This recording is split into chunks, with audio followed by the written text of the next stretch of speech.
Sentence का interrogative sentence. Number 1, यदि वाक्य के प्रारंभ में क्या शब्द आवे तो अंग्रेजी में अनुवाद बनाते समय सबसे पहले क्या की अंग्रेजी कर्ता के अनुसार is, are, am, is, are, N. Number 2, subject. Number 2, subject. Number 3, object. Number 3, object. जैसे क्या रामू एक किसान है? क्या रामू एक किसान है? प्रश्न पूछिए, कौन किसान है? रामू। तो रामू एक वचन हो गया, तो इसके साथ लगाएंगे इज और नंबर 2 पर लिखेंगे रामू। क्या है? एक किसान। Is Ramu a farmer. दूसरा, क्या तुम एक राजा हो? क्या तुम एक राजा हो? कौन राजा है? तुम। तो सबसे पहले आर, इसके बाद U, are you a king. क्या मैं एक अध्यापक हूँ? तो सबसे पहले क्या की अंग्रेजी लिखेंगे आई के अनुसार? एम आई। क्या हूँ? एक अध्यापक, ए टीचर। नियम नंबर 2, यदि वाक्य के बीच में कब, कहाँ, क्या, क्यों, कैसे, किसे, कब, कहाँ, क्या, क्यों, कैसे, किसे में से कोई एक शब्द आवे तो अंग्रेजी में अनुवाद बनाते समय सबसे पहले क्वेश्चन मार्क। सब नियम 2, यदि वाक्य के बीच में कब, कहाँ, क्या, क्यों, कैसे, किसे में से कोई एक शब्द आवे तो अंग्रेजी में अनुवाद बनाते समय सबसे पहले प्रश्नवाचक शब्द की अंग्रेजी अर्थात number 1, question word. Question word. Number 2, is, are, am. Number 3, subject. Number 3, subject. Number 4, object. जैसे तुम्हारे पिताजी कहाँ हैं? तुम्हारे पिताजी कहाँ हैं? तुम्हारे पिताजी कहाँ हैं? अब देखिए, कहाँ शब्द आ गया बीच में, तो सबसे पहले कहाँ की अंग्रेजी लिख दो, हुवेयर। हुवेयर। इसके बाद प्रश्न पूछिए, कौन है? तुम्हारे पिताजी, एक वचन हो गया, इसलिए है कि अंग्रेजी is. Where is your father? Where is your father? दूसरा उदाहरण, तुम क्यों दुखी हो? तुम क्यों दुखी हो? क्यों दुखी हो? सबसे पहले अब क्यों की अंग्रेजी लिख दो, व्हाई। अब कौन दुखी हो? तुम, इसलिए नंबर 2 पर लिखेंगे आर, वाई आर। यू क्या हो? दुखी, sad, why are you sad. वह कैसे है? वह कैसे है? तो सबसे पहले कैसे का अंग्रेजी लिख देंगे हाउ, इसके बाद वह के अनुसार is, how is he. How is he. तुम्हारा विद्यालय कब है? तुम्हारा विद्यालय कब है? अब देखिए कब, तो सबसे पहले कब की अंग्रेजी लिख दो, व्हेन। अब is your school, when is your school. नियम नंबर 3, यदि वाक्य में कितना, कितनी, किस, किसको, कौन सा से संबंधित संज्ञा आवे तो अनुवाद बनाते समय सबसे पहले कितना, कितनी, कितने की अंग्रेजी, जैसे number 1 how many, how many comma, how much, how much comma, which, which, whose। Number 2 noun, number 2 noun. Number 3 is, are, am. Number 4 subject, subject.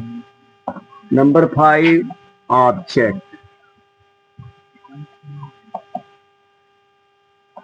अब देखिए अनुवाद। वहां कितने छात्र हैं, वहां कितने छात्र हैं। अब कितने, कितने के बाद छात्र शब्द को हम काउंट कर सकते हैं, इसलिए कितना की अंग्रेजी लिखेंगे हाउ मेनी, हाउ मेनी। अब कितने के बाद जो शब्द है उसकी अंग्रेजी स्टूडेंट, हाउ मेनी स्टूडेंट। अब देखिए छात्र हैं बहुवचन हो गया, इसलिए स्टूडेंट का बहुवचन, how many students are there, are there. यह कितना पानी है, यह कितना पानी है, कितना पानी। तो पानी को हम गिन नहीं सकते, इसलिए लिखेंगे हाउ मच। अब इसके बाद जो शब्द दिया है पानी की अंग्रेजी लिख दो वाटर। अब वाटर एक वचन है, इसलिए is this, how much water is this. तुम किसके बेटे हो, तुम किसके बेटे हो, किसके, तो किसके की अंग्रेजी लिख दो whose, whose son, are, are you, whose son are you. तुम्हारा भाई किस कक्षा में है, तुम्हारा भाई किस कक्षा में है। अब किस कक्षा में, तो इन विच, इन विच क्लास। कौन है तुम्हारा भाई, एक वचन is your brother, in which class is your brother. अगला उदाहरण, कौन सा, कौन सा छाता अधिक अच्छा है, अधिक अच्छा है कौन सा, तो लिखेंगे क्या, उसकी भी अंग्रेजी विच, अम्ब्रेला, विच अम्ब्रेला। अब अम्ब्रेला एक वचन है, इज क्या है अधिक अच्छा, which umbrella is better, which umbrella is better. नियम 4, यदि वाक्य में कौन शब्द आवे और कर्ता न दिया हो तो अंग्रेजी में अनुवाद बनाते समय, अंग्रेजी में अनुवाद बनाते समय सबसे पहले dash, number 1 who, number 2 is, are, N, number 3 object. जैसे भारत के प्रधानमंत्री कौन है, भारत के प्रधानमंत्री कौन है, कौन है तो वह पता नहीं कौन है, इसलिए सबसे पहले लिखेंगे हु, इसके बाद इज। कौन है भारत के प्रधानमंत्री, who is prime minister, prime minister of India.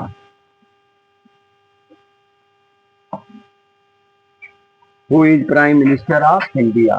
कौन कौन धनी हैं, कौन कौन धनी हैं। अब कौन कौन दो बार आ गया तो एक ही बार लिखा जाता है, कौन की अंग्रेजी लिख देंगे हु। अब धनी हैं बहुवचन हो गया, इसलिए हु आर। अब रिच का बहुवचन जो है दूसरा नहीं होता है, इसके पहले दी लग गया तो जो है हो गया हु आर दी रिच। अब हेडिंग दीजिए इंटेरोगेटिव निगेटिव सेंटेंस।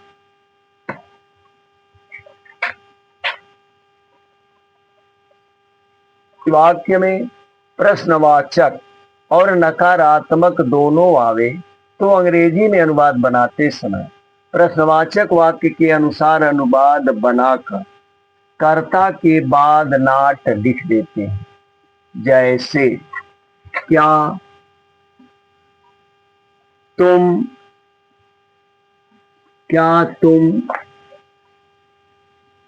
प्रसन्न नहीं हो?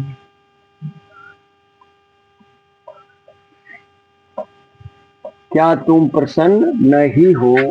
तो क्या भी आ गया, नहीं भी आ गया। अब देखिए तुम के अनुसार लिखेंगे सबसे पहले आर यू। अब कर्ता मिल गया यू, इसी के बाद लिख दीजिए not. Are you not happy? Are you not happy? क्या मोहन मोटा नहीं है? तो सबसे पहले लिख देंगे is Mohan not fat? Is Mohan not fat? अब नीचे लिखिए नोट। हिंदी वाक्य में अपने से बड़ों का सम्मान करने के लिए एक वचन कर्ता को हम बहुवचन में बोलते हैं, लेकिन अंग्रेजी में अनुवाद बनाते समय हम उसका अनुवाद जो है एक वचन में बनाते हैं। प्रायः माताजी, पिताजी, डॉक्टर साहब, प्रधानाचार्य जी, गुरुजी, मुख्यमंत्री महोदय, जिलाधिकारी महोदय, प्रधानमंत्री महोदय इत्यादि इस तरह के ऑफिसर गण सम्मानित सब पद हैं, इसलिए इनका अनुवाद हमेशा जो है एक वचन में ही बनेगा। बोलेंगे बहुवचन में।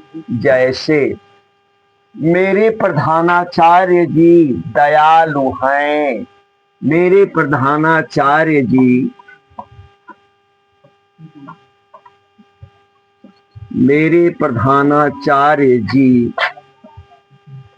दयालु हैं। अब देखिए दयालु हैं का मतलब बहुवचन, लेकिन जो है कौन? मेरे प्रधानाचार्य जी, तो विद्यालय में प्रधानाचार्य जी एक है, इसलिए अनुवाद बनेगा एक वचन my principal is kind. My principal is kind. Note number 2, यदि वाक्य में होता है, होती है, होते हैं, होती हूं, होते हो शब्द आवे तो उसका भी अनुवाद इज आर एन से बनाते हैं। जैसे आम मीठा होता है। आम मीठा होता है तो उसका अनुवाद जो है लिख देंगे mango is sweet. Mango is sweet. अब होमवर्क, क्या मोहन एक किसान नहीं है? नंबर 2, वह क्यों नहीं उपस्थित है?